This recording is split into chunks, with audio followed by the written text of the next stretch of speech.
تو پھر سٹارٹ کرتے ہیں ذوالقرنین کی آخری قسط اور پھر اس کے بارے میں بات کریں گے. پھر یوسف سیریز بھی سٹارٹ کرنی ہے اور اس کو ہم کنٹینیو رکھیں گے. اس کے بیچ میں ہم زیادہ گڑبڑ نہیں کریں گے کیونکہ ایک سیریز چلے گی نا تو انٹرسٹ بھی بنا رہتا ہے اور لوگوں کو بھی دیکھنے کا مزہ آتا ہے, سب کو اکٹھے جڑ کے. تو پھر شبد اور بھی کہنا تھا, یہ سسر اور بہو آپس میں ملے ہوئے ہیں. تو پھر سٹارٹ کرتے ہیں. آگے بڑھنے سے پہلے لائک سبسکرائب اور شیئر کرتے رہیے, پھر اس کے بارے میں بات کریں گے.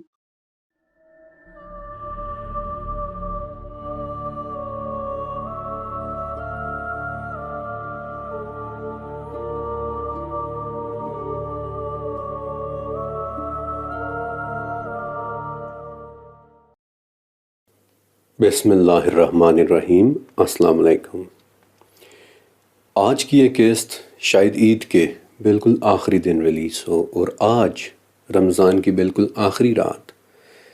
میں ذوالقرنین سیریز کی بھی یہ بالکل آخری قسط ریکارڈ کر رہا ہوں, اس لیے جب آپ اسے دیکھیں تو آپ کو میری اور میرے گھر والوں کی طرف سے عید کی بہت بہت خوشیاں مبارک ہوں. اس سیریز کی پہلی 9 قسطوں کے اندر ہم نے بہت کچھ ڈسکس کیا, مثلا سورہ کہف والے ذوالقرنین کی شناخت کہ وہ آخر تھے کون, اور یہودیوں نے نبی کریم صلی اللہ علیہ وآلہ وسلم سے انہی کے بارے میں سوال آخر کیوں کیا تھا.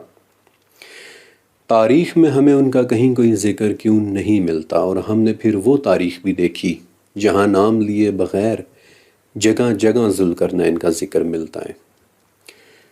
ان اقساط کے دوران میں نے آپ کو 4 مختلف دنیایں دکھائیں. پہلی ان لوگوں کی دنیا کہ جن کا سورج مر رہا تھا, وہ کسی عین حمیہ میں گر رہا تھا. دوسری دنیا ان لوگوں کی تھی کہ جو اپنے سورج سے بچ نہیں پا رہے تھے, جن کی زمین پر سفید چمکیلی ہڈیاں بکھری پڑی تھیں اور جنہیں دیکھتے ہی ذوالقرنین وہاں سے فوراً چلے گئے تھے. پھر تیسری دنیا یاجوج اور ماجوج کی دنیا تھی کہ جس کے متعلق 2 سال لگا کر میں نے جتنا ہو سکتا تھا اتنا ڈیٹا اکٹھا کیا تاکہ آپ کے سامنے ایک مدلل تھیوری رکھ سکوں کہ یاجوج ماجوج آخر ہیں کون. نبی کریم علیہ السلام کی احادیث, صحابہ کے آثار اور تابعین کی دی ہوئی تمام انفارمیشن کو ایک جگہ اکٹھا کر کے میں نے آپ کے سامنے ان کی ایک دنیا کو ڈسکرائب کیا کہ وہ دیکھنے میں کیسی ہو سکتی ہے. اس گفتگو کے دوران بہت کچھ ڈسکس ہوا. یاجوج و ماجوج کی شکلیں, ان کی دیوار کا ٹوٹ جانا, ان کا بلندیوں سے اترنا, کہ وہ سب کچھ کیسے ممکن ہوگا. لیکن اس دوران کچھ چیزیں ایسی بھی ڈسکس ہوئیں کہ جن پر کچھ بہت زبردست سوالات آئے. اور اس سے پہلے کہ میں آج کی قسط شروع کروں, یہ ضروری ہے کہ پہلے آپ کے سوالات کو ایک مرتبہ ریویو کر لیا جائے, کیونکہ آج سیریز کی بالکل آخری قسط ہے اور میری خواہش ہے کہ to the best of my knowledge آپ کے کیے گئے تقریباً ہر سوال کا جواب آج رات آپ کے ساتھ شیئر کر لوں. پچھلی قسط کے بعد آپ کا ایک سوال غاروں کے متعلق تھا کہ ایسا کیسے ہو سکتا ہے کہ کوئی شے زمین کے اندر جانے والی غاروں میں ہزاروں سال سے چھپی ہوئی ہو لیکن ہمیں اس چیز کا کبھی پتہ ہی نہ چلے. یہ سوال اس لیے ہوا کیونکہ پاکستان یا انڈیا یا بنگلہ دیش میں کیونگ یعنی غاروں کو ایکسپلور کرنا کوئی بہت زیادہ پاپولر ایکٹیویٹی نہیں ہے. اسی لیے ہمارے ہاں آج بھی کئی غاریں ایسی ہیں کہ جو کبھی ڈاکیومنٹ ہی نہیں ہوئی, اور اسی لیے ہمارے ہاں کے لوگ غاروں کے متعلق زیادہ جانتے بھی نہیں ہیں. اور اسی لیے میں آپ کے ساتھ غاروں کے حوالے سے آج کچھ بڑی حیران کن انفارمیشن شیئر کرنا چاہتا ہوں. غاروں کی سٹڈیز اسپیلیالوجی کہلاتی ہے اور غاریں دنیا کی سب سے کم ایکسپلور کی گئی جگہوں میں سے ایک جگہ ہیں. اس کی 2 وجوہات ہیں. پہلی یہ کہ کیونگ یعنی غاروں کو ایکسپلور کرنا ایک بہت ہی خطرناک ایکٹیویٹی ہے. جیسے جیسے آپ غار کے اندر بڑھتے چلے جاتے ہیں ویسے ویسے ایک تو سانس لینا مشکل ہوتا چلا جاتا ہے, اور دوسرا ہر وقت غار کے کولیپس ہونے کا ڈر لگا رہتا ہے کہ کہیں وہ آپ کے اوپر گر نہ جائے, ڈھہ نہ جائے. لیکن یہ دونوں باتیں اس خوفناک بات کے آگے کچھ بھی نہیں ہے کہ جو اب میں آپ کو بتانے والا ہوں۔ آپ نے کبھی نٹی پٹی کیو والے واقعے کے متعلق سنا ہے؟ امریکہ کی ایک ریاست ہے یوٹا، جہاں ایک غار ہوا کرتی تھی، دی نٹی پٹی کیو۔ اس سے پہلے کہ میں آپ کو اس غار کے اندر ہونے والے حادثے کے متعلق بتاؤں، پہلے آپ اس غار کا ایک نقشہ دیکھ لیں۔ آپ دیکھ رہے ہیں کہ یہ غار کیسے زمین کے اندر گہرائی تک جا رہی ہے، بالکل کسی جانور کے بل کی طرح۔ لیکن سن 2009 میں جان جونز نام کا ایک شخص کہ جو ایک تجربہ کار کیور تھا، یعنی کئی غاروں کے اندر جا چکا تھا، ایک ڈاکٹر بن رہا تھا اور 2 بچیوں کا باپ تھا، نٹی پٹی کیو میں اپنے بھائی کے ساتھ اسے ایکسپلور کرنے کے لیے گیا۔ جان ایک ایکسپیرینسڈ کیور تھا، پرسکون طریقے سے غار میں نیچے اتر رہا تھا کہ اچانک اسے احساس ہوا کہ سم تھنگ از رونگ، کچھ غلط ہو گیا، اور ایسا ہی تھا۔ غار میں نیچے اترتے ہوئے جان نے صرف اور صرف ایک غلط ٹرن لے لیا تھا اور ٹھیک اس جگہ آ کر پھنس گیا تھا کہ جہاں اس کا سر نیچے، پاؤں اوپر اور ہاتھ ہلانے کی جگہ تک نہیں تھی۔ زندہ ہوتے ہوئے بھی جان ایک طرح کی قبر میں چلا گیا تھا، جہاں سے واپس سے رکھنا اب تقریباً ناممکن تھا، اور یہاں صرف ایک بات ہو سکتی تھی کہ وہ مدد آ جانے کے لیے دعائیں کرتا رہے، اور مدد آ بھی گئی، لیکن مسئلہ یہ تھا کہ جس جگہ جان پھنسا ہوا تھا وہاں سے واپس لائٹ کر پانا تقریباً ناممکن تھا۔ اور اس کراس سیکشن میں آپ دیکھ سکتے ہیں کہ جس جگہ جان پھنسا ہوا تھا وہ جگہ اتنی چھوٹی تھی کہ وہ لوگ چاہ کر بھی جان کو واپس نہیں کھینچ سکتے تھے۔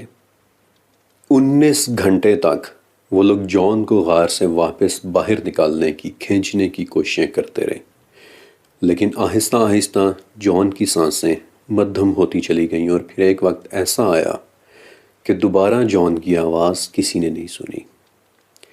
یہ وہ آخری تصویر ہے کہ جو جان کے مر جانے کے بعد اس کے جوتوں کی طرف سے کھینچی گئی تھی، اور اگلے دن یوٹا کی لوکل باڈیز نے یہ فیصلہ کیا کہ جان کے مردہ جسم کو اس غار سے نکالنا کئی اور لوگوں کی جان کو بھی خطرے میں ڈال دے گا، لہٰذا جان کی باڈی کو ہمیشہ ہمیشہ کے لیے نٹی پٹی غار کے اندر چھوڑ دیا گیا، جہاں وہ آج بھی الٹا دفن ہوا ابدی نیند سو رہا ہے۔ اس حادثے کے بعد نٹی پٹی کیو کو تو ہمیشہ کے لیے سیل کر دیا گیا، لیکن میرا آپ سے ایک سوال ہے کہ کیا آپ کو لگتا ہے کہ ہم دنیا کی اندھیری گہری غاروں کو مکمل طور پر ایکسپلور کر چکے ہیں؟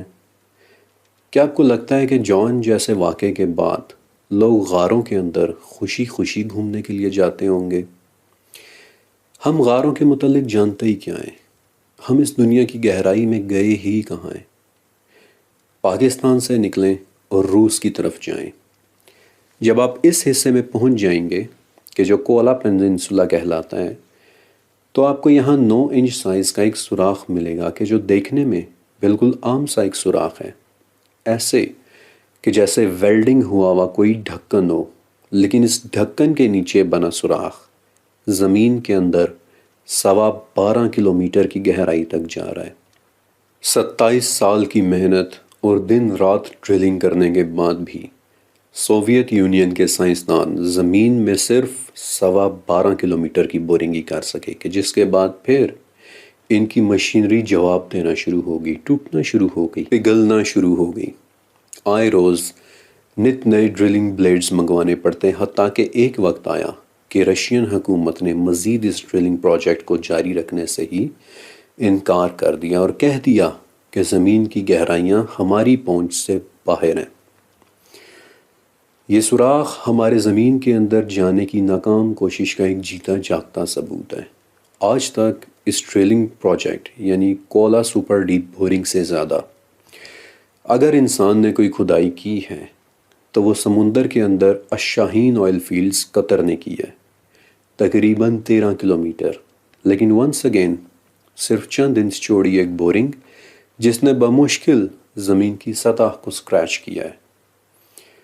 اس کے علاوہ ہمیں زمین کے اندر کا کچھ پتہ نہیں، لیکن ہماری اس ٹیکنالوجی کا کیا کہ جس پر ہمیں بہت ناز ہے، ہمارے وہ سیٹلائٹس کہ جن کے متعلق ہم کہتے ہیں کہ وہ زمین کے ایک ایک انچ کو دیکھ رہے ہیں، کیا وہ سیٹلائٹس زمین کے اندر دیکھنے میں ہماری کوئی مدد کر سکتے ہیں؟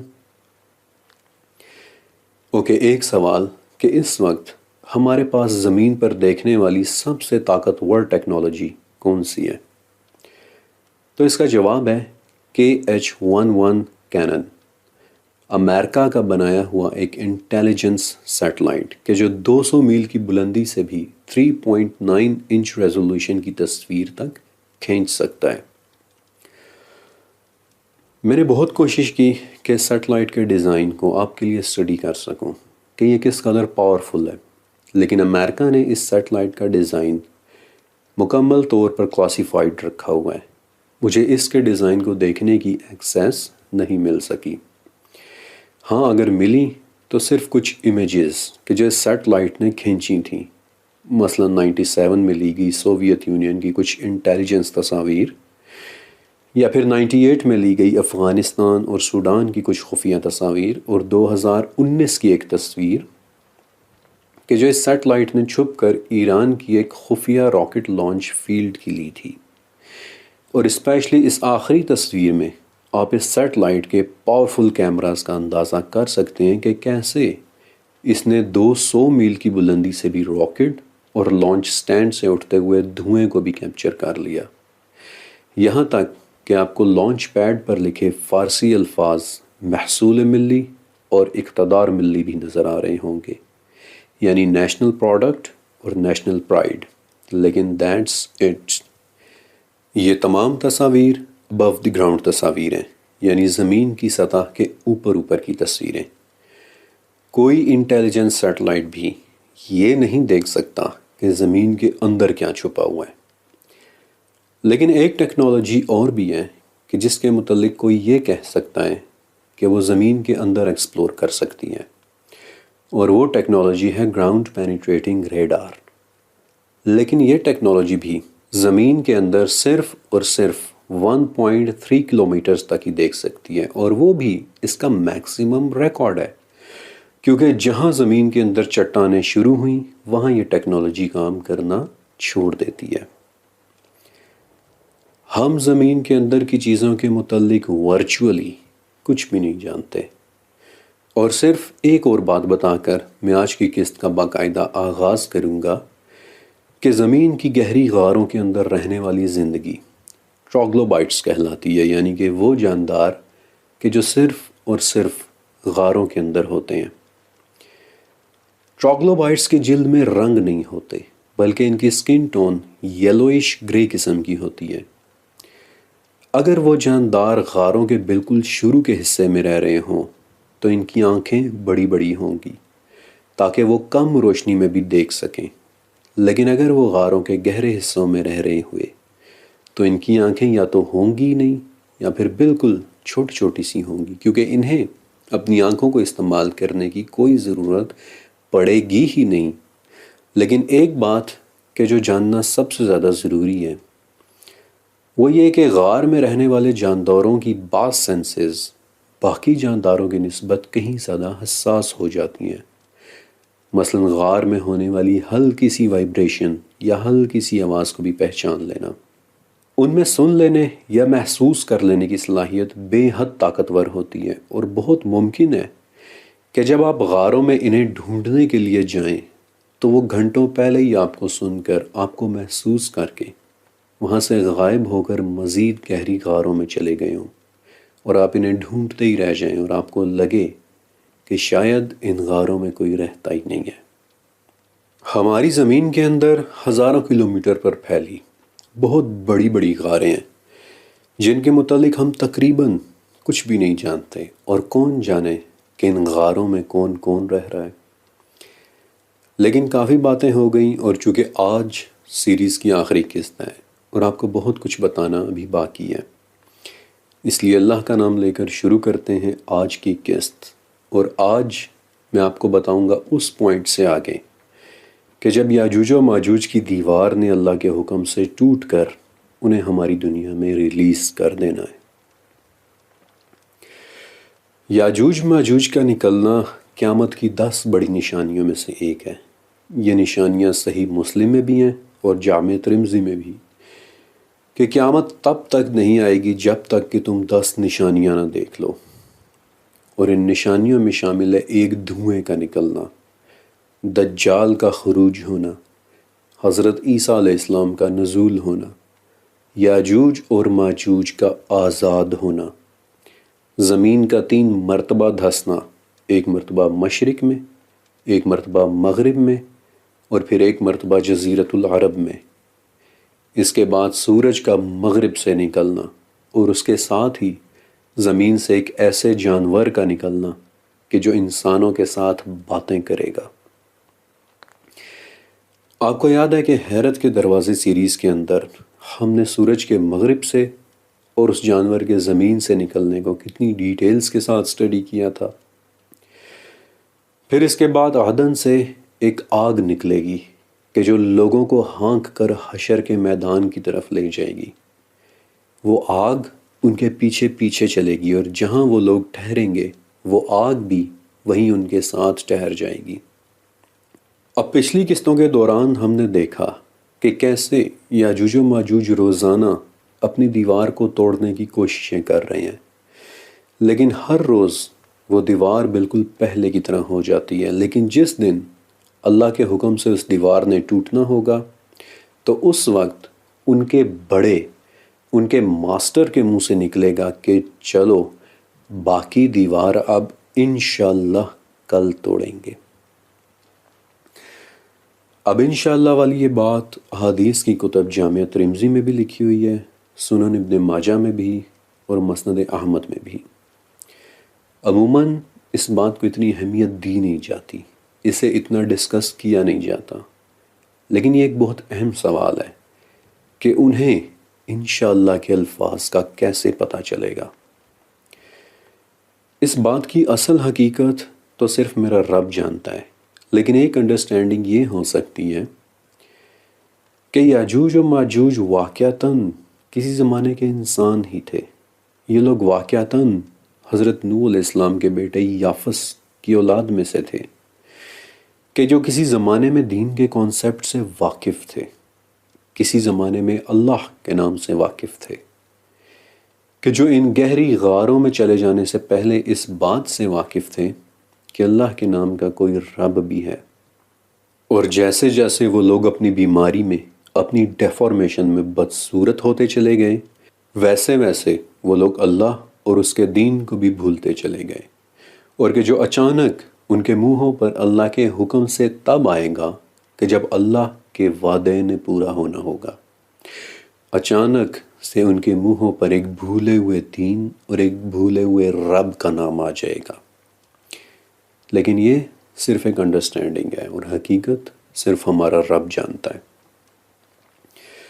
بائی دا ویز یہاں پر ایک ایڈیشنل سوال یہ بھی پیدا ہوتا ہے کہ کیا انشاءاللہ کے کلمے سے واقف ہونے کا مطلب یہ ہے کہ یاجوج اور ماجوج میں سے کچھ لوگ جنتی بھی ہو سکتے ہیں؟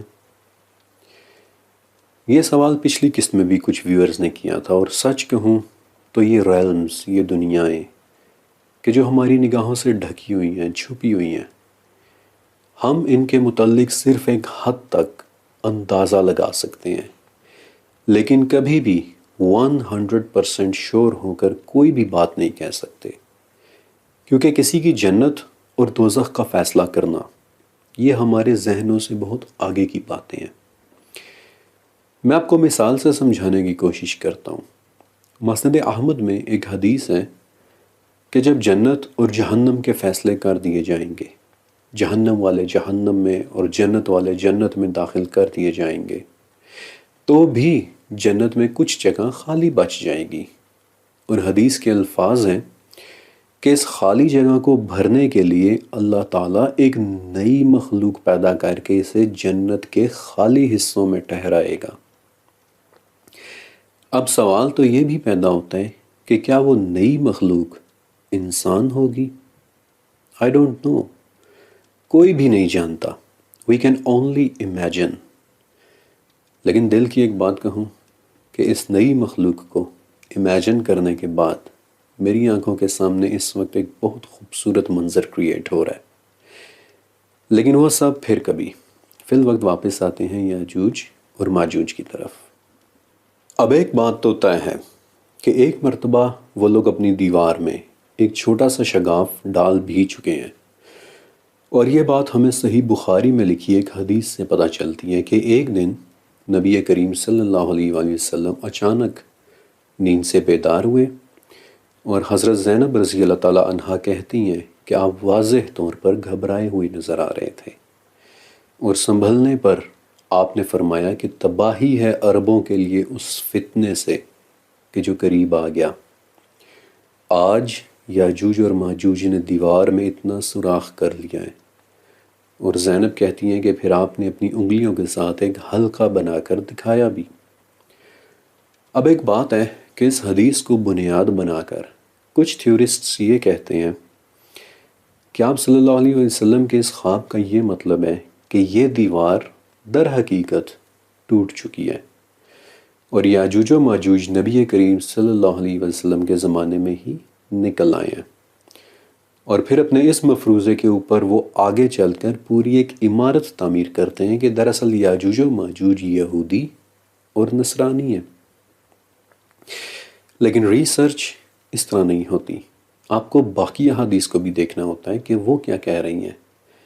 مثلا صحیح مسلم کی ایک حدیث ہے کہ جب حضرت عیسیٰ علیہ السلام دوبارہ واپس آئیں گے اور دجال کو قتل کر چکے ہوں گے، تب اللہ تعالیٰ حضرت عیسیٰ علیہ السلام پر وحی کرے گا کہ اب میں اپنے ایسے بندے بھیجنے والا ہوں کہ جن سے لڑنے کی طاقت کسی میں نہیں ہے، لہٰذا اب آپ میرے بندوں کو لے کر طور کی طرف چلے جائیں، اور تب یاجوج اور ماجوج کا خروج ہوگا، اور تب وہ ہوگا کہ جو سورہ انبیاء میں لکھا ہوا ہے کہ من کل حدب ینسلون، یعنی کہ یاجوج و ماجوج ہر بلندی سے بھاگتے دوڑتے نیچے اترتے ہوئے نظر آ رہے ہوں گے، اور وہ ہر بلندی سے دوڑتے ہوئے کیسے آئیں گے؟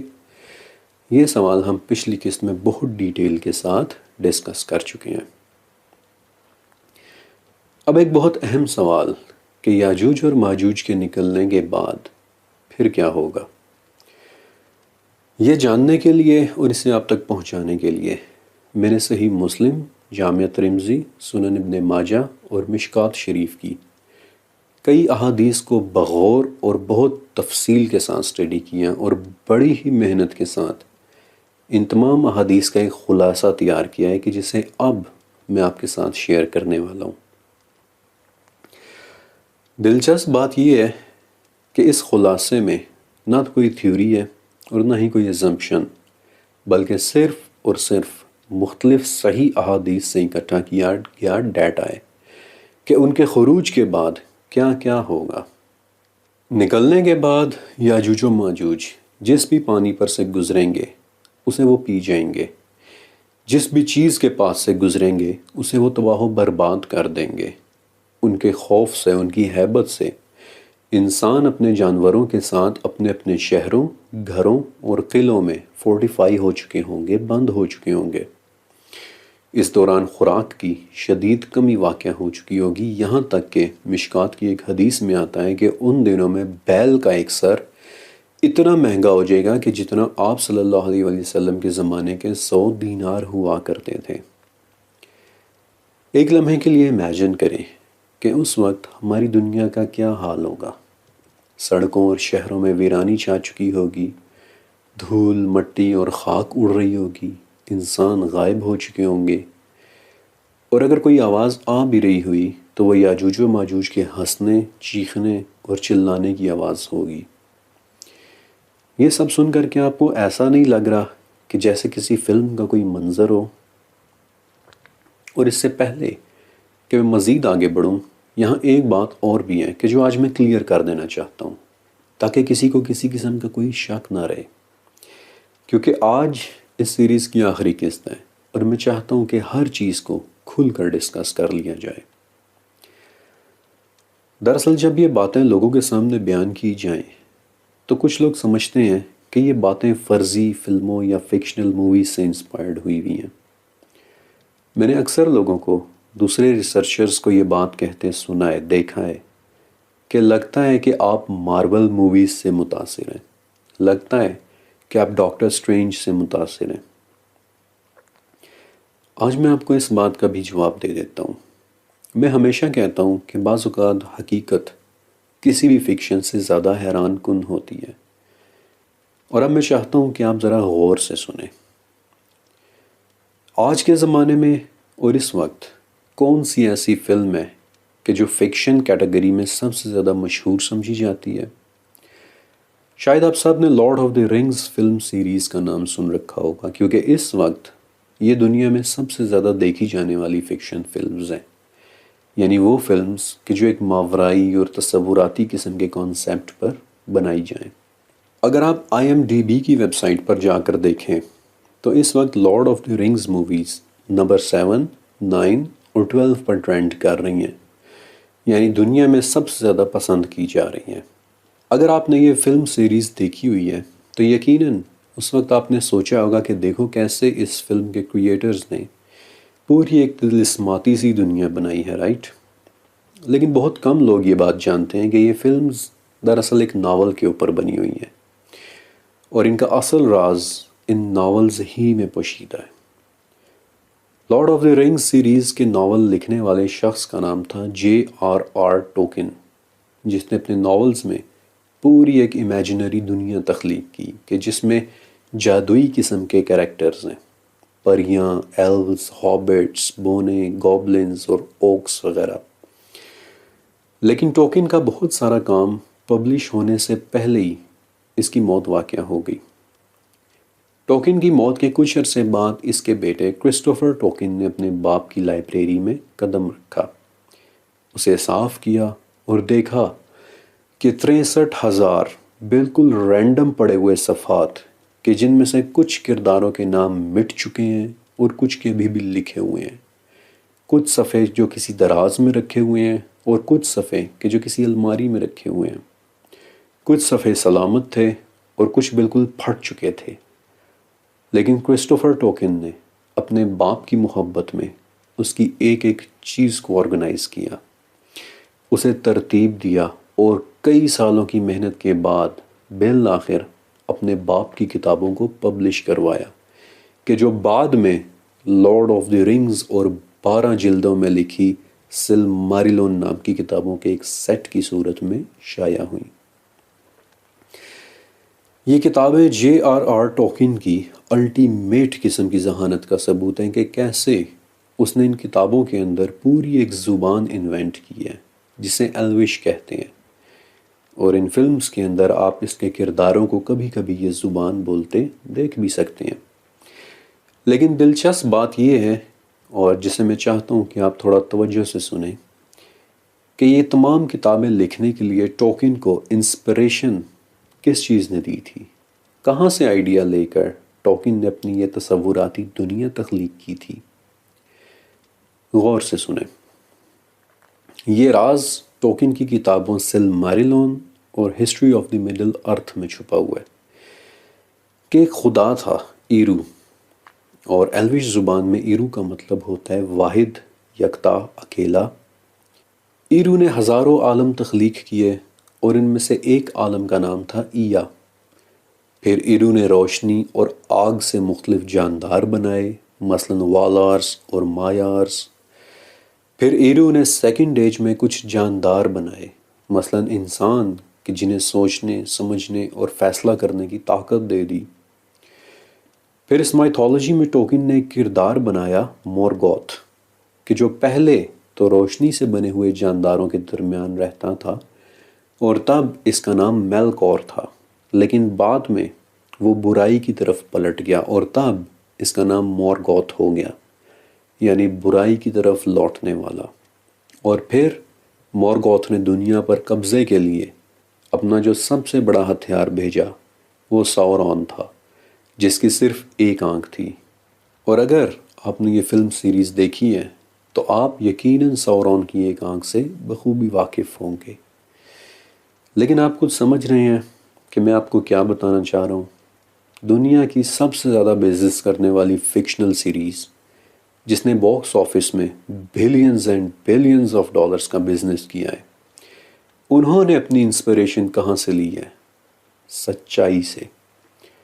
یہ سچائی تو ہم بچپن سے سنتے چلے آ رہے ہیں کہ ہمارا ایک خدا ہے کہ جو واحد ہے، یکتا ہے، جس نے کئی عالمین بنائے ہیں، کہ جس نے پہلے روشنی اور آگ کے جاندار بنائے یعنی فرشتے اور جنات، اور پھر انسان بنایا کہ جسے فیصلہ کرنے کی قوت دے دی۔ اور انہی جنات میں سے ایک جن تھا ابلیس، کہ جو پہلے فرشتوں کے ساتھ رہا کرتا تھا اور جس کا پہلے نام تھا ابو الحارث، لیکن پھر سجدے سے انکار کرنے پر متکبر ہو گیا، برائی کی طرف پلٹ گیا اور راندہ درگاہ ہو کر اس کا نام ابلیس ہوا، اور جس نے بعد میں دنیا پر قبضہ کرنے کے لیے اپنے سب سے بڑے ہتھیار دجال کو بھیجنا ہے، کہ جس کی صرف ایک آنکھ ہوگی، وہ ایک آنکھ کہ جس سے ہم سب بخوبی واقف ہیں۔ کون کہے گا کہ یہ باتیں فکشنل ہیں؟ کون کہے گا کہ یہ باتیں محض تصوراتی فلموں سے انسپائرڈ ہیں؟ نہیں، یہ باتیں فلموں سے انسپائرڈ نہیں، بلکہ فلمیں ان باتوں سے انسپائرڈ ہیں۔ اور میں آپ کو کئی دوسری کتابوں کے متعلق بھی بتا سکتا ہوں کہ جو بہت مشہور ہیں، لیکن در حقیقت وہ اسلامک لٹریچر سے انسپائرڈ ہو کر بنائی گئی ہیں۔ لیکن فی الوقت آتے ہیں واپس یاجوج اور ماجوج کی طرف۔ بائی دا ویز ایک بات ہے کہ اپنی ریسرچ کے دوران میں J.R.R. ٹولکین کی ذہانت کی داد دیے بغیر نہیں رہ سکا کہ دیکھو کیسے اس شخص نے اپنی کتابوں کے لیے پوری ایک زبان انوینٹ کی کہ جسے ایلوش کہتے ہیں، لیکن اکثر لوگ سارا کریڈٹ J.R.R. ٹولکین کو ہی دے کر اس کے بیٹے کو بالکل نظر انداز کر دیتے ہیں۔ حالانکہ کرسٹوفر ٹولکین فلیل پائٹی کی ایک جیتی جاگتی مثال تھا، یعنی اپنے والدین کی طرف بے مثال محبت۔ یہ لفظ یاد رکھیے گا کیونکہ اپنے والدین کے لیے فلیل پائٹی کا حکم قرآن بھی دیتا ہے، ماں باپ کی طرف ایک بے لوث محبت۔ خیر، اپنے ٹاپک کی طرف واپس آتے ہیں۔ زمین کو مکمل طور پر ویران کر دینے کے بعد پھر یاجوج و ماجوج کہیں گے کہ زمین والے سب مر چکے، لہٰذا اب آسمان والوں کی باری ہے، اور تب حدیث کے مطابق وہ لوگ آسمان کی طرف کر کے اپنے تیر چلائیں گے کہ جو خون سے بھرے ہوئے واپس پلٹیں گے۔ اب تیروں والی بات کی ایکسپلینیشن دو طرح سے کی جا سکتی ہے۔ پہلی ایکسپلینیشن بہت سادہ اور سمپل سی ہے کہ تب ایک مرتبہ پھر سے پریمیٹیو ہتھیاروں کا دور واپس آ چکا ہوگا، تیروں اور کمانوں کا دور واپس آ چکا ہوگا، اسی لیے یاجوج و ماجوج بھی تیر اور کمان ہی استعمال کر رہے ہوں گے۔ لیکن ایک ایکسپلینیشن اور بھی ہو سکتی ہے، اور وہ یہ کہ یاجوج و ماجوج حضرت نوح علیہ السلام کے بیٹے یافس کی اولاد میں سے ہیں، اور اگر ویپنز کی بات کی جائے تو یقیناً یافس کا دور تیر اور کمانوں ہی کا تھا، لہٰذا ہم یہ کہہ سکتے ہیں کہ جب وہ لوگ باہر آئیں گے تو جن ویپن سے وہ لوگ بخوبی واقف ہیں وہ تیر اور کمان ہی ہونے ہیں، اس لیے ان کا ویپن آف چوائس بھی تیر اور کمان ہی ہوگا، کیونکہ انہوں نے استعمال ہی تیروں اور کمانوں کا کیا ہے، انہیں پتہ ہی اس چیز کا ہے۔ لیکن ونس اگین اللہ رب العزت بہتر جانتا ہے، ہم صرف ایک ایجوکیٹڈ اندازہ لگا سکتے ہیں۔ لیکن ایک اور بات کہ جو تیر خون سے بھرے ہوئے واپس پلٹیں گے، تو اس خون کا کیا مطلب ہے؟ اب اس خون کی بھی دو طرح سے تشریح ہو سکتی ہے کہ ایک تو یہ خون یاجوج و ماجوج کے لیے اللہ تعالیٰ کی طرف سے ایک دھوکہ ہوگا، اور عموماً تفاسیر میں یہی انٹرپریٹیشن کی جاتی ہے، لیکن اس بات کا ایک جواب اور بھی ہو سکتا ہے، اور وہ یہ کہ ذرا امیجن کریں کہ اربوں نہیں تو کروڑوں کی تعداد میں یاجوج و ماجوج جب اپنے تیر اوپر کی طرف چلائیں گے تو اس وقت ہر وہ پرندہ کہ جو ایئر بورن ہوگا، ہوا میں ہوگا، یقیناً وہ ان کروڑوں تیروں کا شکار ہونے سے بچ نہیں پائے گا، اور اس کا خون ان تیروں کے ساتھ ہی واپس زمین کی طرف پلٹ آئے گا۔ لیکن ایک بات یاد رکھیے گا کہ وہ دور، وہ ٹائم پیریڈ ہمارے لیے ایک بالکل ان نون وقت کی حیثیت رکھتا ہے۔ ہم ڈیڈکٹیو لاجک کو استعمال کرتے ہوئے ایک اندازہ تو لگا سکتے ہیں، لیکن کوئی بھی شخص آپ کو یہ بات حتمی طور پر نہیں بتا سکتا کہ ان باتوں نے حقیقتاً کس روپ کے ساتھ مینیفیسٹ ہونا ہے، لیکن کچھ باتیں تو یقینی ہیں کہ جو ہمیں حدیث سے پتہ چلتی ہیں کہ یاجوج و ماجوج کے نکلنے کے بعد بھی بیت اللہ کا حج جاری رہے گا، اور دوسرا یہ کہ حضرت عیسیٰ علیہ السلام کچھ لوگوں کے ساتھ طور کے اوپر جا چکے ہوں گے، اور یہاں سے آگے کے واقعات اب بہت دلچسپ ہونے والے ہیں، اور ان میں سے سب سے پہلا بڑا واقعہ ہونا ہے یاجوج اور ماجوج کی موت کا۔ جن احادیث کا خلاصہ میں آپ کے سامنے رکھ رہا ہوں، آپ کے ساتھ شیئر کر رہا ہوں، ان کے مطابق یاجوج و ماجوج کی گردنوں میں ایک زخم پیدا ہوگا جس سے وہ سب کے سب مرنا شروع ہو جائیں گے۔ اب یہاں ایک بات بڑی دلچسپ ہے کہ ان کی گردنوں میں کسی قسم کا کوئی زخم یا کوئی انفیکشن پیدا ہوگا۔ اب چونکہ زخم یا انفیکشن کی ایک سے زیادہ وجوہات ہو سکتی ہیں، اور چونکہ ابھی تک ہم یاجوج و ماجوج کی اصل فزیولوجی یا ان کی اناٹومی سے واقف نہیں ہیں، اس لیے یہاں میں آپ کو ایک بڑی ہی زبردست بات بتاتا ہوں، اور وہ ہے ایک فارمولا۔ اس پوائنٹ پر ہم ڈیڈکٹیو لاجک کا ایک فارمولا اپلائی کر کے ان کے زخم کی وجہ جان سکتے ہیں، اور اس فارمولا کا نام ہے آکمز ریزر۔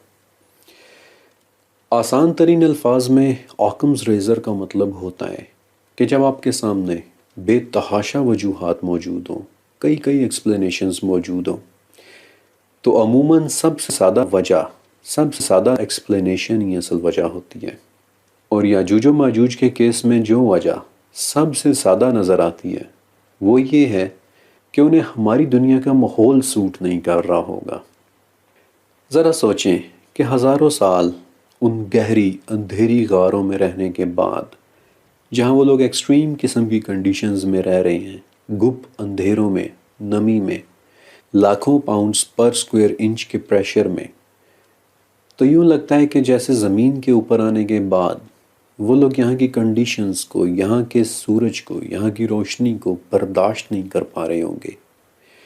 الٹرا وائلٹ روشنی ان کے لیے ناقابل برداشت ہو چکی ہوگی، ان کی جلد میں کسی قسم کا انفیکشن پیدا ہوگا، اور ان کی جلد پھٹنا شروع ہو جائے گی، اور میرے پاس اس کی ایک مثال ہے بھی۔ سمندر کی گہرائیوں میں کہ جہاں پانی کا دباؤ، اس کا پریشر بہت زیادہ ہوتا ہے، وہاں ایک خاص قسم کی مچھلی پائی جاتی ہے جسے اینگلر فش کہتے ہیں۔ یہ مچھلی بہت گہرے سمندر کا جاندار ہے، اور اسی وجہ سے یہ کبھی بھی سمندر سے باہر سروائیو نہیں کر پاتی۔ اگر آپ اسے سمندری گہرائیوں سے زمین کے اوپر لے آئیں تو پتہ ہے کیا ہوگا؟ اینگلر فش کا جسم گہرے سمندر کے پریشر کا عادی ہوتا ہے، اور زمین کے اوپر آنے پر ڈی کمپریشن سے اس کا جسم پھول کر پھٹنا شروع ہو جائے گا، لٹرلی۔ اور شاید ایسا ہی کچھ یاجوج و ماجوج کے جسم کے ساتھ ہو رہا ہوگا کہ ان کا جسم کم دباؤ کی وجہ سے پھولنا شروع ہو جائے گا، زخمی ہونا شروع ہو جائے گا، پھٹنا شروع ہو جائے گا، جس سے ایک ایک کر کے ان کی موت واقع ہونا شروع ہو جائے گی۔ اور یاجوج ماجوج کی موت کے بعد جب خاموشی ہو جائے گی تو گھروں اور شہروں میں محصور ہو چکے، قید ہو چکے لوگوں میں بھی تجسس پیدا ہوگا، اور حدیث کے الفاظ کے مطابق وہ ایک دوسرے سے پوچھیں گے کہ کیا کوئی ہے کہ جو باہر جا کر دیکھے کہ یہ خاموشی کیوں ہو گئی، اور تب ایک شخص باہر نکلنے کے لیے تیار ہوگا، اور وہ یہ بات اپنے ذہن میں لے کر جائے گا کہ اب شاید میں زندہ واپس نہ آؤں۔ لیکن باہر جا کر وہ کیا دیکھے گا کہ یاجوج و ماجوج کی لاشیں ایک دوسرے کے اوپر ڈھیر کی صورت میں پڑی ہوئی ہیں، اور تب وہ خوش ہو کر بآواز بلند کہے گا کہ پرسکون ہو جاؤ، اللہ نے خود تمہارے دشمن کو ختم کر دیا ہے، اور تب لوگ دوبارہ سے باہر نکلنا شروع ہوں گے۔ اس کے بعد حضرت عیسیٰ علیہ السلام طور سے نیچے اتریں گے اور دیکھیں گے کہ ایک ہاتھ جگہ بھی ایسی نہیں ہے کہ جو یاجوج و ماجوج کی لاشوں کی گندگی، خون اور بدبو سے بھری ہوئی نہ ہو، لیکن وہ اللہ رب العزت کے ہاں دعا فرمائیں گے، اور آپ علیہ السلام کی اس دعا کے بعد کچھ ایسے بڑے پرندے آئیں گے کہ جن کی گردنیں اونٹوں کی گردنوں کی طرح لمبی ہوں گی، اور وہ یاجوج و ماجوج کی لاشوں کو اپنی چونچوں میں اٹھا کر کسی جگہ پھینک آئیں گے۔ اب ایگزیکٹلی وہ کس جگہ پر پھینک کر آئیں گے یہ بات تو کوئی بھی نہیں جانتا، لیکن کعب ابن احبار نے ایک نام بتایا تھا کہ وہ جگہ مہیل ہوگی، یعنی سورج کے نکلنے کی جگہ، وہی جگہ کہ جہاں ذوالقرنین نے اپنا دوسرا سفر کیا تھا۔ لیکن واللہ عالم، البتہ ایک بات میں آپ سے ضرور پوچھنا چاہتا ہوں کہ جب ہم ایسے پرندوں کی بات کرتے ہیں کہ جن کی گردنیں اونٹوں کی گردنوں کی طرح لمبی لمبی ہوں، تو آپ کے ذہن میں کیا امیج ابھرتا ہے؟ ظاہر ہے کہ ایسے پرندے کہ جو انتہائی بڑے بڑے ہوں گے اور جن کی چونچیں اتنی بڑی ہوں گی کہ وہ یاجوج و ماجوج کو بھی اٹھا سکیں، تو سوچیں کہ اس وقت دنیا میں ایسا کون سا پرندہ ہے کہ جو یہ کام سر انجام دے سکتا ہے؟ اس وقت ہماری دنیا کا سب سے بڑا پرندہ شتر مرغ ہے کہ جس کی گردن واقعتاً ایک اونٹ کی گردن کی طرح ہوتی ہے، لیکن دو باتیں ہیں۔ پہلی بات کہ شتر مرغ ایک فلائٹ لیس پرندہ ہے، یہ اڑ نہیں سکتا، اور دوسری بات کہ اس کی چونچ اتنی بڑی نہیں ہوتی کہ وہ ایک انڈے سے زیادہ بڑی کوئی چیز اپنے منہ میں اٹھا سکے، لیٹ الون یاجوج اور ماجوج کی لاشیں۔ تو پھر وہ پرندہ کون سا ہو سکتا ہے؟ ہماری دنیا کا وہ پرندہ کہ جو سائز میں بڑا بھی ہو اور اڑ بھی سکے، اس کا نام ہے دی گریٹ کوری بسٹارڈ۔ یہ ہماری دنیا کے وزنی ترین اڑنے والے پرندوں میں سے ایک ہے، لیکن گریٹ کوری بسٹارڈ بھی وہ پرندہ نہیں ہو سکتا، کیونکہ پہلی بات گریٹ کوری بھی صرف اور صرف اس وقت اڑتا ہے کہ جب اس کی جان کو کوئی خطرہ لاحق ہو، کیونکہ 18 کلو وزن کے جسم کے ساتھ اڑ پانا اتنا آسان نہیں ہوتا۔ یہ انتہائی مشقت کے ساتھ اور بہت بھاگ کر اڑان بھرتا ہے، اور جیسا کہ آپ دیکھ سکتے ہیں کہ اس کی چونچ بھی اس قابل نہیں ہے کہ ایک بڑے چوہے یا چھوٹے خرگوش کے سائز سے زیادہ بڑی کسی چیز کو اپنے منہ میں اٹھا سکے۔ لیکن ایک پرندہ ایسا ہے کہ جو میں آپ کو دکھا سکتا ہوں کہ جس کا جسم بھی بہت بڑا ہے، جو اڑ بھی سکتا ہے، اور جس کی چونچ بھی اتنی بڑی ہے کہ یاجوج و ماجوج تو کیا بلکہ وہ ایک انسان کو بھی اپنے منہ میں اٹھا لے، جس کی گردن بھی ایک اونٹ کی گردن کی طرح ہے، اور جس نے ہماری دنیا پر لیٹ کریٹیشیس پیریڈ کے دوران 80 لاکھ سال تک راج کیا ہے۔ اڑنے والا ایک بھیانک پرندہ کوادزل کوٹلس کہ جو اگر اپنے پر پھیلائے تو وہ 40 فٹ تک بڑا ہو جاتا ہے، جو اپنی 9 فٹ لمبی چونچ میں ایک لمبے قد کے آدمی کو بھی اٹھا کر لے جا سکتا ہے۔ اور اگر آپ سوچ رہے ہیں کہ ایک ایسا پرندہ کہ جو آج سے 6.5 کروڑ سال پہلے معدوم ہو گیا تھا، بھلا وہ کہاں سے آ کر یاجوج اور ماجوج کی لاشوں کو اٹھائے گا، تو الٹا میرا آپ سے ایک سوال ہوگا کہ ابھی جو واقعات میں نے آپ کو سنائے، انہیں سن کر کیا ابھی بھی آپ کو ایسا لگ رہا ہے کہ ہماری دنیا تب بھی بالکل ویسی ہی ہوگی کہ جیسی اب ہے؟ کیا آپ کو لگتا ہے کہ تب بھی وہی کچھ ہی ہو رہا ہوگا کہ جو اب ہو رہا ہے؟ اگر ابھی بھی آپ کو ایسا ہی لگ رہا ہے تو پھر مزید بھی سنیے کہ یاجوج و ماجوج کی موت کے بعد جب لوگ باہر نکلیں گے تو اپنے ساتھ ساتھ وہ اپنے جانوروں کو بھی باہر لائیں گے، تو ان جانوروں کے لیے اس وقت کھانے کو کچھ بھی نہ بچا ہوگا سوائے یاجوج اور ماجوج کے گوشت کے، اور یہی خون اور گوشت تب ہمارے جانوروں کے لیے خوراک بنیں گے۔ حدیث نبوی میں آپ صلی اللہ علیہ وسلم نے فرمایا کہ زمین کے جانور یاجوج اور ماجوج کے گوشت اور چربی کھا کھا کر ایسے موٹے اور تازے ہو جائیں گے کہ جیسے کبھی گھاس کھا کر ہوا کرتے تھے، اور ان کی تیر کمانیں اور ترکش اس قدر بچ چکے ہوں گے کہ مسلمان 7 سال 7 ایئرز تک جلا جلا کر انہیں ایک ایندھن کے طور پر استعمال کریں گے۔ یہاں پر آپ کے ذہن میں ایک اور سوال بھی آ سکتا ہے کہ جانور بھلا یاجوج اور ماجوج کا گوشت اور چربی کیسے کھائیں گے؟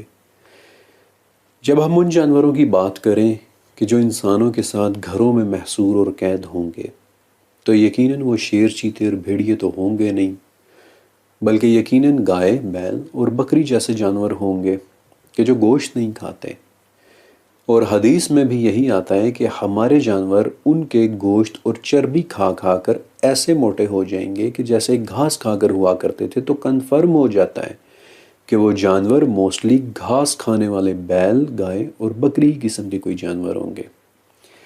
لہٰذا اب میں آپ کے سامنے جانوروں کے متعلق کچھ ایسی باتیں رکھنے والا ہوں کہ جو شاید آپ نے پہلے کبھی نہ سنی ہو.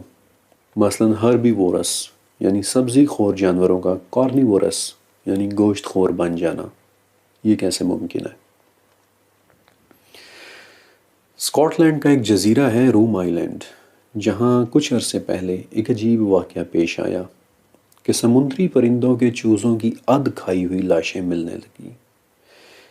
کسی کو سمجھ میں نہیں آ رہا تھا کہ ایسا کیوں ہو رہا ہے، کیونکہ اس جزیرے میں ان پرندوں کا کوئی قدرتی شکاری مثلاً بھیڑیا یا شیر وغیرہ نہیں رہتے تھے. تو پھر کون ان پرندوں کے بچوں کو کھائے جا رہا تھا؟ جب اس معاملے کی انویسٹیگیشن چھان بین کی گئی تو پتہ چلا کہ کچھ عرصہ پہلے روم آئی لینڈ کی بھیڑوں کو ایک نئی قسم کی فیڈ یا خوراک دینا شروع کیا گیا تھا، اور بظاہر اس خوراک سے بھیڑوں میں آئرن اور کیلشیم کی کمی ہو گئی تھی، اور اس کمی کو پورا کرنے کے لیے وہ بھیڑیں گوشت خور بن کر پرندوں کے بچے کھانے لگ گئی تھیں. بھیڑیں سبزی خور سے گوشت خور جانور بن گئیں. پھر آج سے چند سال پہلے انڈیا میں لال نام کی ایک گائے نے گاؤں والوں کی 48 مرغیاں کھا لی تھیں. ہپوپوٹمس جو کہ نیچرلی ایک سبزی خور جانور ہے، اسے اکثر ہرنوں کا شکار کر کے ان کا گوشت کھاتے ہوئے بھی دیکھا گیا ہے. بلکہ ہرن خود بھی جو کہ ایک معصوم سا سبزی خور جانور ہے، اسے بھی اکثر ان چھوٹے جانوروں کا گوشت کھاتے دیکھا گیا ہے کہ جو آگے سے فائٹ بیک نہ کر سکتے ہوں. مثلاً ہرنوں کو مچھلیوں کا گوشت کھاتے دیکھا گیا ہے، ہرنوں کو دوسرے مردہ ہرنوں کو کھاتے دیکھا گیا ہے. بلکہ ایک مرتبہ تو ہرنوں کا ایک خوفناک واقعہ حادثاتی طور پر کیمرہ میں ریکارڈ بھی ہو گیا تھا، اور وہ یہ کہ کینیڈا میں اورنیتھولوجی کی ایک سٹڈی کے دوران، یعنی کہ وہ تجربات کہ جن میں سائنسدان پرندوں کو سٹڈی کرتے ہیں، اس میں سائنسدانوں نے تجربات کے لیے جنگل کے کچھ پرندوں کو کچھ گھونسلوں میں رکھا ہوا تھا، اور وہ ابھی انہیں کیمرہ پر ریکارڈ کر ہی رہے تھے کہ اچانک کہیں سے ہرنوں کا ایک جتھا آیا اور زندہ پرندوں کو ہی کھانا شروع کر دیا. اور میں آپ کے ساتھ وہ ویڈیو ضرور شیئر کرتا، لیکن پھر کچھ ویورز کے لیے وہ مناظر کافی ڈسٹربنگ ہو سکتے تھے. سبزی خور جانوروں کا اچانک سے گوشت خور بن جانا یہ ناممکن نہیں ہے، بلکہ یہ ریکارڈڈ فیکٹس ہیں. اور میری ریسرچ کے مطابق ہمارے گائے، بھینس اور بکریاں ہی کارنیورس یعنی گوشت خور بن کر یاجوج و ماجوج کے گوشت اور ان کی چربیاں کھائیں گے. حدیث کے مطابق ایسے موٹے تازے ہو جائیں گے کہ جیسے کبھی گھاس کھا کر ہوا کرتے تھے. اور پھر کیا ہوگا؟ حدیث نبوی کے مطابق ایک اونٹنی اتنا دودھ دے گی کہ وہ لوگوں کے ایک بڑے گروپ کے لیے کافی ہوگا. ایک گائے اتنا دودھ دے گی کہ وہ ایک قبیلے کے لیے کافی ہوگا. اور ایک بکری اتنا دودھ دے گی کہ وہ ایک فیملی کے لیے کافی ہوگا.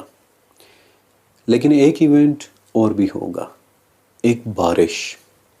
زمین کو یاجوج و ماجوج کی گندگی، نجاست، خون اور آلائش سے دھونے کے لیے اللہ کے حکم سے ایک بارش ہوگی کہ جسے کوئی کچا یا پکا گھر روک نہیں پائے گا. یہ حدیث کے الفاظ ہیں. یہ بارش 40 دن تک برستی رہے گی، حتیٰ کہ زمین دھل کر کسی آئینے کی طرح صاف اور شفاف ہو جائے گی. اور پھر اس میں سے پودوں اور درختوں کی ایک بالکل نئی قسم نکلنا شروع ہوگی، ایک بالکل نئی قسم کی ویجیٹیشن کی وہ شکل کہ جسے ہم جانتے تک نہیں. حدیث میں آتا ہے کہ ایک ایک انار اس قدر بڑا ہوگا کہ لوگوں کا ایک بڑا گروپ صرف انار کھا کر ہی اپنا پیٹ بھر لیا کرے گا. ویسے تو اس حدیث کو یوں انٹرپریٹ کیا جاتا ہے کہ اس انار میں برکت بہت ہوگی، لیکن نہیں، وہ انار ہی اتنے بڑے سائز کا ہوگا کیونکہ باقی حدیثوں میں اس کے سائز کی طرف بھی اشارہ ہے. مثلا ایک حدیث میں یہ بھی آتا ہے کہ لوگ اس انار کے چھلکے کے سائے میں بھی بیٹھ سکیں گے، اور اس بات کا ایک ہی مطلب ہو سکتا ہے کہ وہ انار واقعی بہت بڑے بڑے سائز کے ہوں گے۔ آپ امیجن کریں، صرف 1 منٹ کے لیے امیجن کریں، کیا وہ دنیا ابھی بھی آپ کو ویسی دنیا لگ رہی ہے کہ جیسی آج ہم دیکھ رہے ہیں؟ کیا یوں نہیں لگ رہا کہ یہ ہالی ووڈ کی کسی فلم کا منظر کھینچا جا رہا ہو؟ نہیں، یہ تمام باتیں حرف بحرف سچ ہیں اور ایسے ہی ہونی ہیں۔ آپ کو اپنا ایک ذاتی مشاہدہ بتاؤں، میں نے دیکھا ہے کہ جیسے جیسے آپ کی ریسرچ کا دائرہ بڑا ہوتا چلا جاتا ہے، ویسے ویسے آپ کو عجیب و غریب اور حیران کن چیزوں پر بہت آسانی کے ساتھ یقین آتا چلا جاتا ہے۔ لیکن اس بارش کے بعد پھر ایک انتہائی کریٹیکل پیریڈ کا آغاز ہوگا، اور میں چاہتا ہوں کہ آپ بہت غور سے سنیں۔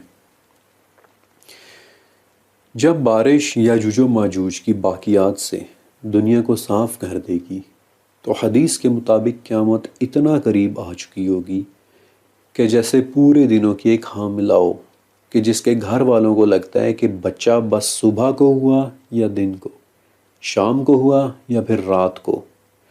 یا پھر ایک اور حدیث میں یہ الفاظ ہیں کہ جیسے پورے دنوں کی کوئی گھوڑی ہو کہ جو جننے کے قریب ہو اور اس کا مالک ہر وقت اس کے آس پاس گھوم رہا ہو کہ اب ہوا کہ اب ہوا۔ لیکن اس سے پہلے کہ قیامت آئے، ایک بڑا واقعہ ہونا ابھی باقی ہوگا کہ ایک شخص اچانک سے یہ اعلان کرے گا کہ ذو السویقتین نکل آیا ہے، یعنی کہ 2 چھوٹی چھوٹی پنڈلیوں والا کالے رنگ کا ایک حقیر سا حبشی کہ جس نے خانہ کعبہ کی دیواروں کو گرا کر اس کا خزانہ نکالنا ہے۔ اور یہ حدیث صحیح بخاری، صحیح مسلم، سنن نسائی، مسند احمد اور مشکات شریف سب کے اندر لکھی ہوئی ہے۔ اس حبشی کی رپورٹ ملتے ہی حضرت عیسیٰ علیہ السلام 700 سے 800 آدمیوں کا ایک طلایہ، یعنی جسے ہم ایک طرح کی پیٹرولنگ فورس کہہ سکتے ہیں، وہ بھیجیں گے۔ اور ابھی یہ لوگ راستے میں ہی ہوں گے کہ یمن کی طرف سے ایک تیز ہوا چلے گی کہ جو تمام مومنین کی روح کو قبض کر لے گی، اور اس وقت دنیا میں صرف اور صرف بدترین اور شریر لوگ ہی رہ جائیں گے کہ جو جانوروں کی طرح ہوں گے، گدھوں کی طرح کھلے عام بدکاری کریں گے، اور یہ وہ لوگ ہوں گے کہ جن کے اوپر پھر قیامت نے برپا ہونا ہے۔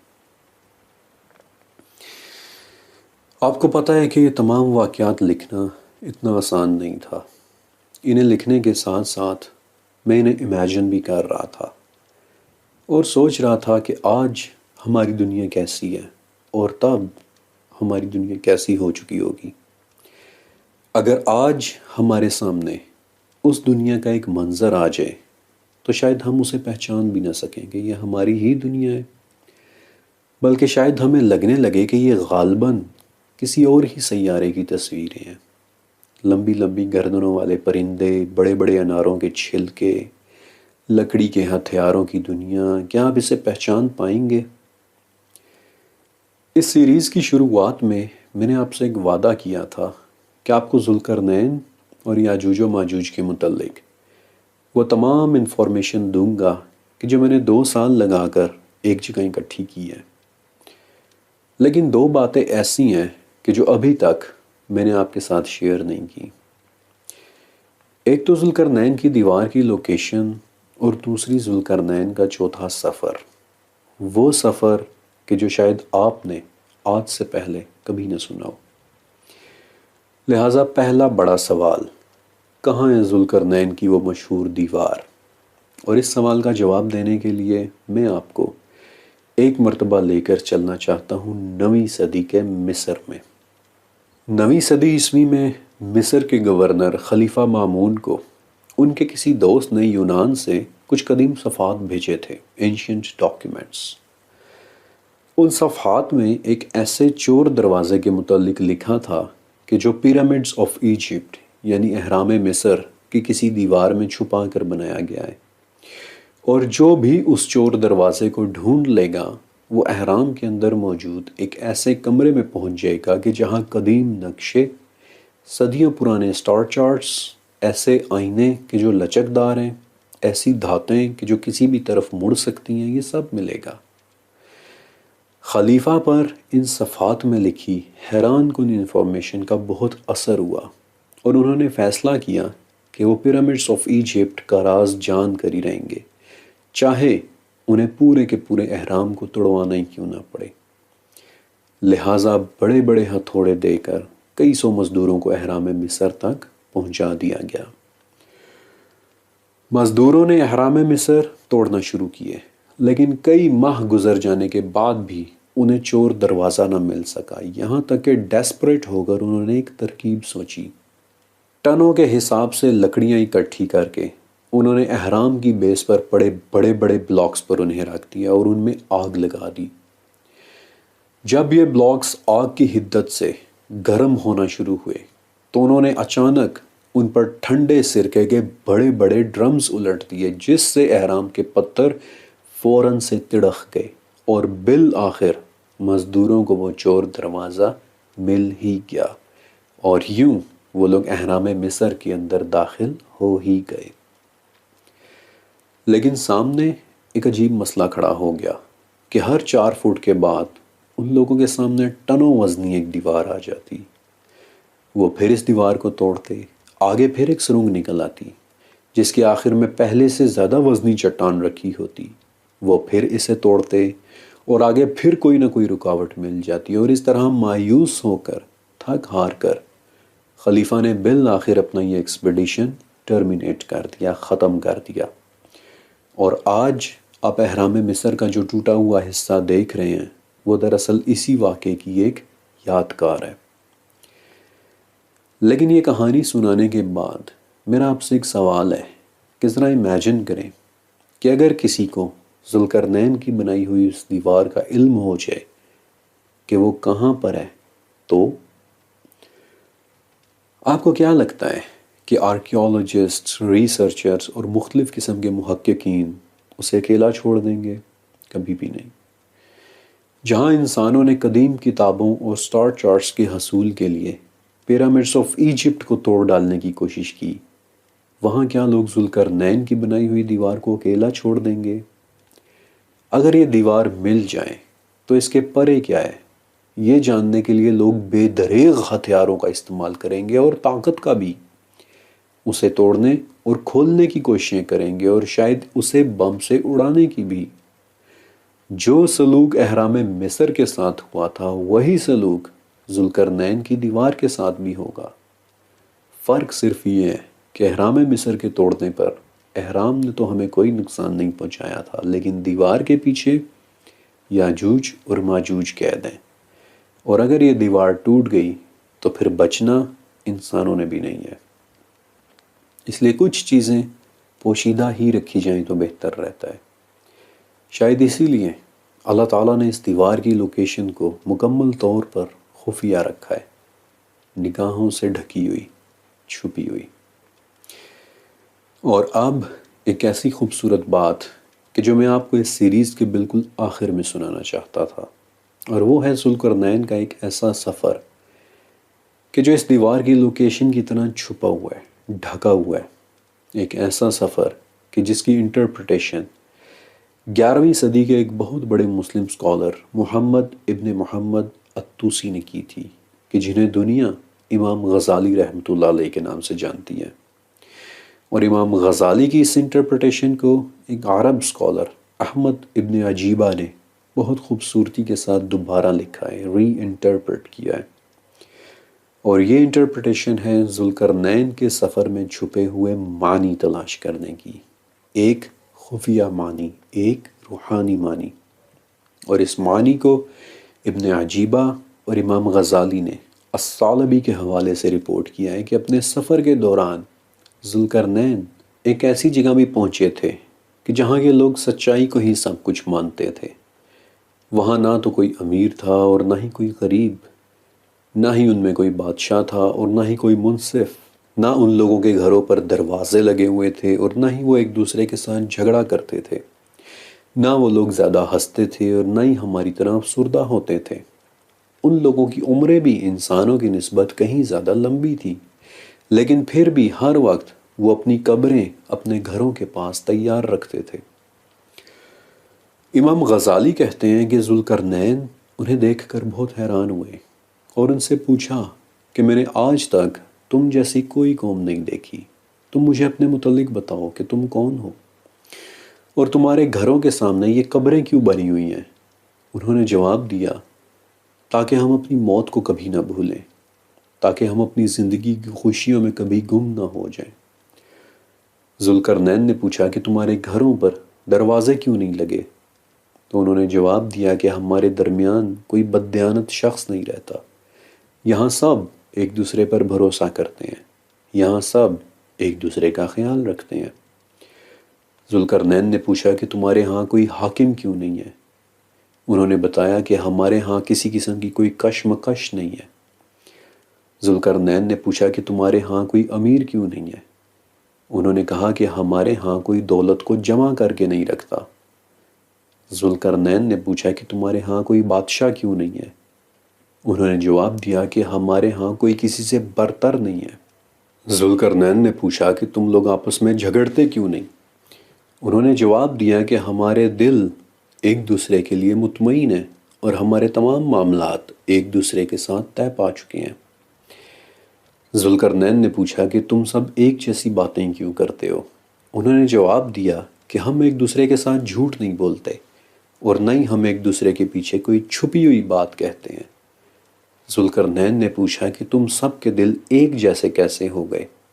انہوں نے جواب دیا کہ ہمارے دلوں میں سے ایک دوسرے کے لیے کینہ نکال دیا گیا ہے۔ ذوالقرنین نے پوچھا کہ تمہارے درمیان کوئی غریب کیوں نہیں ہے؟ انہوں نے جواب دیا کہ ہم نے اپنی دولت کو آپس میں برابر برابر ایک دوسرے کے ساتھ بانٹ لیا ہے۔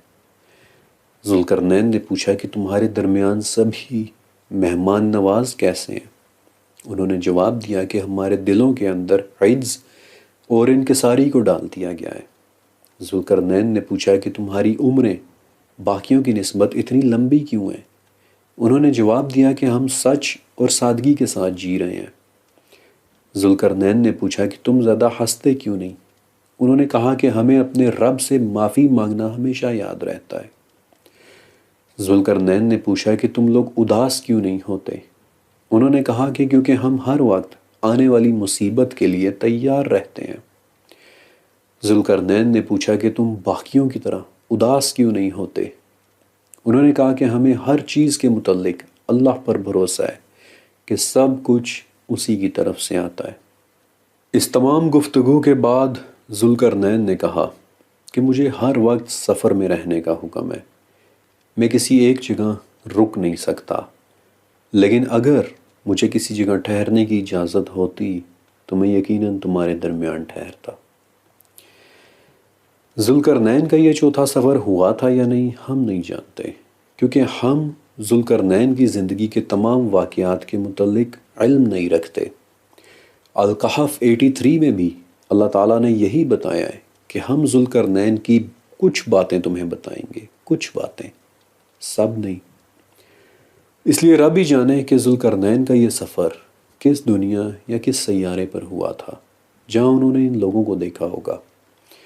لیکن do you see the allegory here, چھپا ہوا معنی کہ ذوالقرنین کی طرح ایک مسلمان بھی زندگی کا سفر کرتا ہے جہاں وہ لوگوں کی مدد کرتا ہے، انہیں مشکلات سے بچاتا ہے، جیسے ذوالقرنین نے یاجوج و ماجوج کے وکٹم لوگوں کو بچایا تھا۔ لیکن ذوالقرنین کی طرح ایک مسلمان بھی اس دنیا میں ٹھہرنے اور رکنے کی خواہش کرتا ہے کہ جہاں ایک پرفیکٹ زندگی ہو، جہاں ہر انسان اپنی دنیا کا خود ہی ایک بادشاہ ہو، جہاں نہ دلوں میں کینہ ہو نہ ہی بغض۔ وہیں ذوالقرنین کی طرح ایک مسلمان بھی جانے کی خواہش کرتا ہے ایک پرفیکٹ دنیا کا حصول، ڈارک گرین جنتوں کا حصول، کہ جہاں سب کچھ بہت پرفیکٹ ہوگا۔ اور اس خوبصورت خوبصورت خوبصورت ایلیگوری کے ساتھ آج میں اس سیریز کو کمپلیٹ کرتا ہوں، اور مجھے امید ہے کہ آپ کو میرا یہ ریسرچ پروجیکٹ پسند آیا ہوگا، اور اگر آپ نے اس میں سے کچھ سیکھا ہو تو میرے لیے، میرے والدین کے لیے اور میرے بہن بھائیوں کے لیے ایک مرتبہ دل سے